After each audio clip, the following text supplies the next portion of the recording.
आज Doubtnut app download करें। Doubtnut पर अपने सभी गणित, रसायन विज्ञान, भौतिक विज्ञान और जीव विज्ञान के डाउट्स का करो सफाया। बस प्रश्न की फोटो खींचो, एक ही प्रश्न को क्रॉप करो और तुरंत वीडियो सोल्यूशन पाओ। अभी डाउनलोड करें। सवाल ये दिया गया है बच्चों हमारे को कि एक इंजन एक स्थिर प्रेक्षक की ओर v की चाल से आ रही है। ठीक है, प्रेक्षक द्वारा सुनी गई आवृत्ति की तुलना करें जब इंजन प्रेक्षक की ओर आ रहा हो तथा प्रेक्षक से दूर जा रहा हो। कितनी चाल से बच्चों? v ही चाल से जा रहा हो। तो ध्यान से देखिए बच्चों, यहाँ पर हमें कुछ एक अजम्पशन मानने पड़ेंगे कि सबसे पहले तो मैं मान लेता हूं कि वायु में जो ध्वनि की चाल है, वायु में ध्वनि की चाल है ना, ध्वनि की चाल वो है हमारे पास में कैपिटल V। ठीक है, उसके बाद में हम लोग मानते हैं कि हमारे पास में जो स्रोत है ना, स्रोत की चाल, अब ये तो दी हुई है, चलिए तो स्रोत की चाल जो है वो हमारे पास में स्मॉल v दी गई है। ठीक है, और जो हमारे पास में प्रेक्षक है तो प्रेक्षक की चाल, प्रेक्षक की चाल वो है बच्चों हमारे पास में 0 है ना। जो स्रोत की चाल होती है उसको हम लोग लिखते हैं vs। ठीक है, और इसको मैं लिखता हूं vl क्योंकि लिसनर है। ठीक है, तो ये हो गया। अब उसके बाद में और क्या मानते हैं कि जो वास्तविक आवृत्ति जो कि स्रोत उत्पन्न कर रहा है, वास्तविक आवृत्ति है ना, वो कितनी है हमारे पास में f0।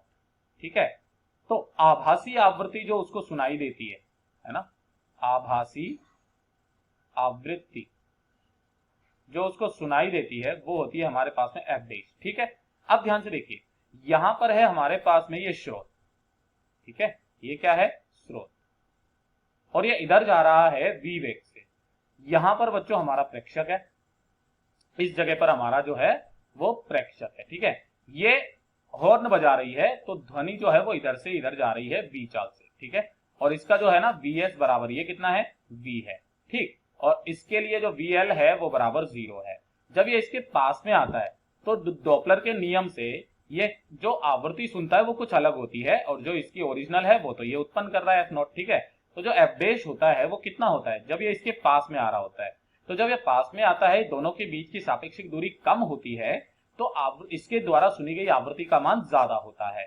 और उसका सूत्र कैसे करके लिखते हैं कि जो f डैश होता है वो बराबर होता है हमारे पास में ओरिजिनल आवृत्ति जो होती है वो है ना, ब्रैकेट के अंदर आता है v ये ध्वनि की चाल। ठीक है, और यहां पर आता है हमारे पास में vl और यहां पर आता है मेरे पास में vs। ठीक है, अब यहां इन दोनों के बीच में साइन आते हैं, वो किस तरीके से? ध्यान से देखिए, vl जो है वो तो कितना है हमारे पास में? 0 है, तो यहां पर प्लस लगाइए या माइनस लगाइए कोई फर्क नहीं पड़ता है। ठीक है, अगर ये भी दूर जा रहा होता है या पास आ रहा होता, अगर ये दूर जा रहा होता मतलब कि आवृत्ति को घटाना चाहता है तो यहां पर यहां ऋणात्मक आ जाता, और अगर ये भी इसके पास में आ रहा होता तो यहां धनात्मक आ जाता। ठीक है, अब नीचे आता है vs। vs क्या करना चाहता है? इसके पास में आना चाहता है, मतलब कि सापेक्षिक दूरी को कम करना चाहता है जिससे कि ये इसकी फ्रीक्वेंसी को ज्यादा सुने, ज्यादा बढ़े।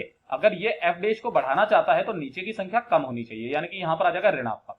तो ये मेरे पास में आ गया। अब जब ये वाला हमारे पास में 0 दिया गया है तो यहां से जो f डैश का मान आएगा जब ये पास आ रही हो, है ना, पास आ रही हो। ठीक है, तो जो पहली स्थिति थी हमारी जब इंजन प्रेक्षक के पास आ रहा हो, तो ये पहला वाला है, तब f डैश कितना हो जाएगा? वो हो जाएगा f0 है ना, और ये आ जाएगा मेरे पास में v बटे v माइनस, और जो vs है वो कितना है हमारे पास में? वो है स्मॉल v। ये लीजिए। ठीक है, और जब दूर की तरफ में जाता है तो दूर की तरफ में क्या होता है? ध्यान से देखिए बच्चों, जब दूर जाता है, जब इंजन दूर जाता है, ठीक है, तो वहां पर उस वाली कंडीशन में क्या हो जाएगा? तो जो इंजन है जब ये दूर की तरफ में जाता है इधर से, ठीक है, ये v ही चाल से, तो ये क्या करना चाहता है? आवृत्ति को घटाना चाहता है। तो यहां पर क्या हो जाएगा? जो f डैश का मान आएगा, ये दूसरे नंबर पर जो f डैश का मान आएगा वो बराबर हो जाएगा f0 जो उसकी आवृत्ति थी, है ना, वास्तविक, बटे यहां पर भी v, यहां पर भी v, ये तो प्लस का, ये तो 0 रहेगा vl तो, है ना, और ये क्या घटाना चाहता है? अब ये इसको घटाना चाहता है, मतलब नीचे की संख्या बड़ी होनी चाहिए, तो यहां पर प्लस का स्मॉल v, यानी कि हम लोग यहां पर क्या कर देंगे? जो f डैश का मान आएगा जब वो इंजन दूर जाता है तब उसको आवृत्ति बढ़ती हुई सुनाई, वो सॉरी दूर जाता है तब आवृत्ति घटती हुई सुनाई देती है, जो कि हमारे पास में हो जाएगा f0 है ना, और ब्रैकेट में आ जाएगा कैपिटल V, कैपिटल V जो हमारे ध्वनि का वेग है, और बटे कैपिटल V ध्वनि का वेग, और प्लस का उस इंजन की चाल।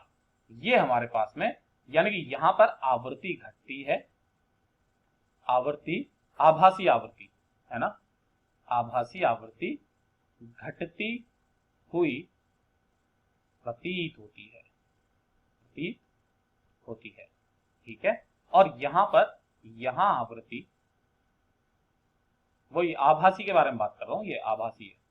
ठीक है, यहां आभासी आवृत्ति बढ़ती हुई प्रतीत होती है, बढ़ती हुई प्रतीत होती है। बस यही इसके उत्तर है। धन्यवाद। कक्षा 6 से 12वीं से लेकर नीट, IIT, JEE वो एडवांस के लेवल तक 1 करोड़ से ज्यादा छात्रों का भरोसा।